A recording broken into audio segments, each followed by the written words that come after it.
Bon, écoutez, moi j'ai fait tout ce que vous m'avez dit, hein. J'ai chassé des jeux, c'est bien beau, hein. Le patrimoine vidéoludique, ça vous fait briller le cul.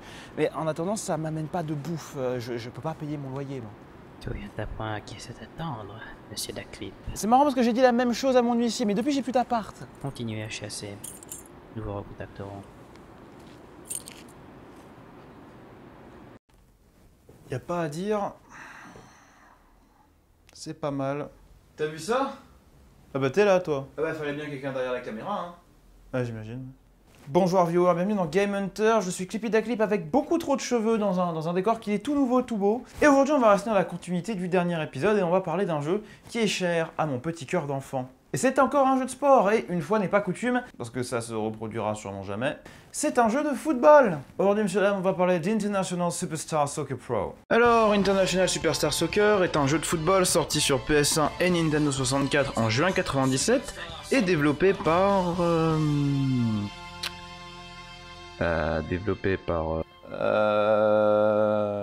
Bah alors, c'est un jeu Konami. Bon, je vais parler un petit peu du dev, hein, mais je vous promets rien en termes d'objectivité. Konami Holding Corporation est une société de développement et d'édition de jeux vidéo japonaise. Vous la connaissez pour des classiques comme MGS ou Silent Hill, Castlevania ou encore Gradius, si vous êtes un peu plus vieux ou tout simplement curieux. La boîte a été fondée en 1969 et se concentrait sur la location et réparation de jukebox. Le terme Konami est une conjonction du nom des 4 cofondateurs, Kagemazawa Kozuki, Yoshinobu Nakama, Hiro Matsuda et Shokichi Ishihara. Donc les deux derniers se sont bien fait baiser sévère parce que du coup il n'y a qu'une lettre de leur nom dans Konami. La boîte a commencé à faire des bornes d'arcade en 1973 et son premier vrai succès débarque en 1991 avec Frogger. Ensuite ils ont édité des jeux ci et là, puis en 1986 ils vont embaucher un putain de génie du nom d'Hideo Kojima. I'm back! Qui va bosser sur Metal Gear, le premier Metal Gear tout court, hein, sur MSX, et 10 ans plus tard seulement sur le vrai MGS sur PS1 qui sortira dans... T'es en train de parler de Kojima là, pas de Konami. Psst. Oh là là. Konami a longtemps été fidèle à Nintendo. En fait, la firme n'a release que des jeux sur un support Nintendo, et ce jusqu'à la 5ème génération de consoles, où Konami va complètement changer son fusil d'épaule et sortir des jeux qui visent un public plus âgé. Et c'est notamment sur cette génération de consoles que sort Winning Eleven. Bon, marquons une petite pause ici. Konami est une firme nippone. Et dans le temps, il est de bon ton pour les firmes nippones de localiser les titres de leurs jeux. Et ce, généralement, afin de moins emmerder les gens qui parlent pas japonais. Par exemple, comme je l'ai dit dans la vidéo pour Ape Escape, au Japon, le jeu est connu sous le nom de Saru Getyo. Sauf que comme vous le voyez avec ma prononciation de merde, et c'est pas Shinesios qui dira le contraire, c'est dur à prononcer. Donc ils l'ont traduit pour le marché européen et américain par Ape Escape. International Superstar Soccer s'appelle aux États-Unis Goalstorm. Pourquoi remplacer un titre qu'ils ont déjà anglicisé par un autre titre anglicisé aux États-Unis m'échappe beaucoup. Là où je suis encore plus paumé, c'est que le jeu s'appelle déjà au Japon World Soccer Winning Eleven. Ce qui est déjà pas mal anglophone comme titre. Bien maintenant, cessons de pinailler et lançons le jeu. Et pas d'intro, t'es puni, on passe directement à l'écran pré-start et on est confronté à une myriade de choix et une musique de menu du feu de Dieu composée par El Famoso Akira Yamaoka. Par rapport au choix donc, on a Exhibition pour faire un match viteuf, International Cup pour se lancer dans une Coupe du Monde, International League pour faire une ligue internationale, PK pour Penalty Kicks pour faire des penalties, et évidemment un menu d'options. On va commencer par le premier truc qui tombe sous le pouce et... Ah ouais, il y a ça aussi, ouais.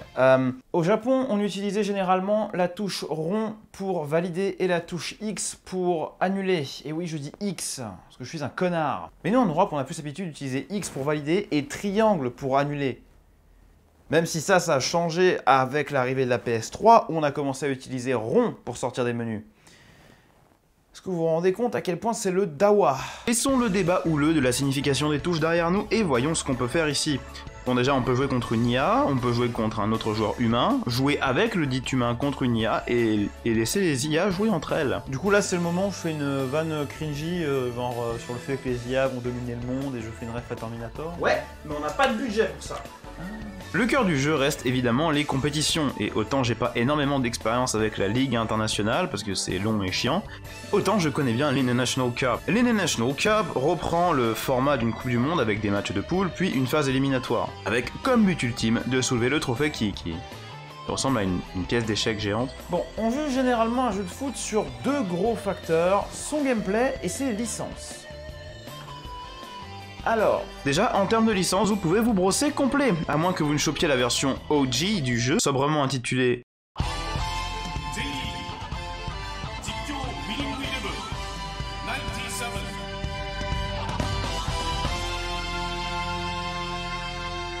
qui offre la licence J-League, qui est qui est la Ligue 1 japonaise en gros, et ben vous aurez pas droit à quoi que ce soit, si ce n'est les maillots, qui ont la même gueule que ceux des équipes nationales de 97.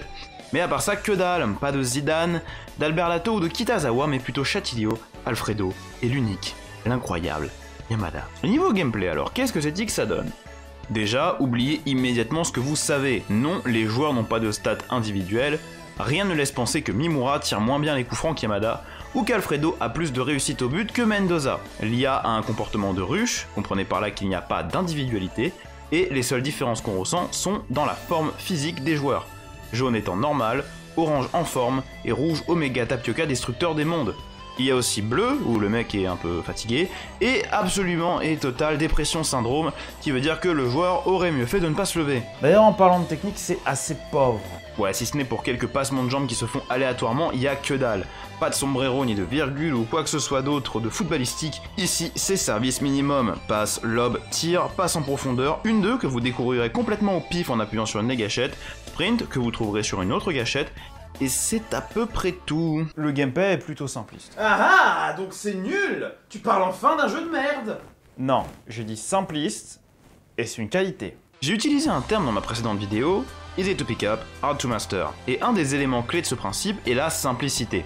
On est tous capables de finir à 0-1 avec une médaille de bronze sur Trackmania. Par contre, E05 avec la médaille hauteur, ça demande de la maîtrise. De la constante putain de maîtrise. Pour revenir à ISS, c'est un peu la même chose. Les contrôles sont tight, c'est très arcade et c'est instantanément plaisant. Toutes les actions s'exécutent sans lag et les effets sonores procurent un feedback pour toutes les actions. Le gameplay est équilibré et plaisant, les animations sont des barres de rire, et esthétiquement c'est très plaisant pour l'époque, tout en carton comme j'aime bien. La réalisation aussi est soignée, il y a une entrée des joueurs, les réactions après les buts, même les animations en cas de carton. Regarde comme il est triste, oh bichon. D'ailleurs l'arbitre là il est complètement sous Xanax, hein. Il va vous siffler une faute sur 8 et même le commentateur va le faire remarquer. C'est un tacle mordant, voilà un exemple frappant de l'incompétence des officiers. Commentateur qui est une montagne de charisme, une mine de barres, un trésor national. Dont vous aurez sûrement marre au bout de 3 games, je vous recommande donc de passer le jeu en allemand afin de vous taper des barres dans l'amitié franco-allemande la plus totale. Merkel vous remercie. Le jeu est très bien, c'est plaisant, très accessible, ça n'a pas mal vieilli et je le recommande totalement. J'ai même réussi à convaincre certains de mes amis qui ne sont pas du tout football à faire un tournoi d'ISS couplé à un jeu à boire Noël dernier. Et t'as gagné? Ouais, mais c'est de la triche du coup parce que j'avais le barman dans mon équipe.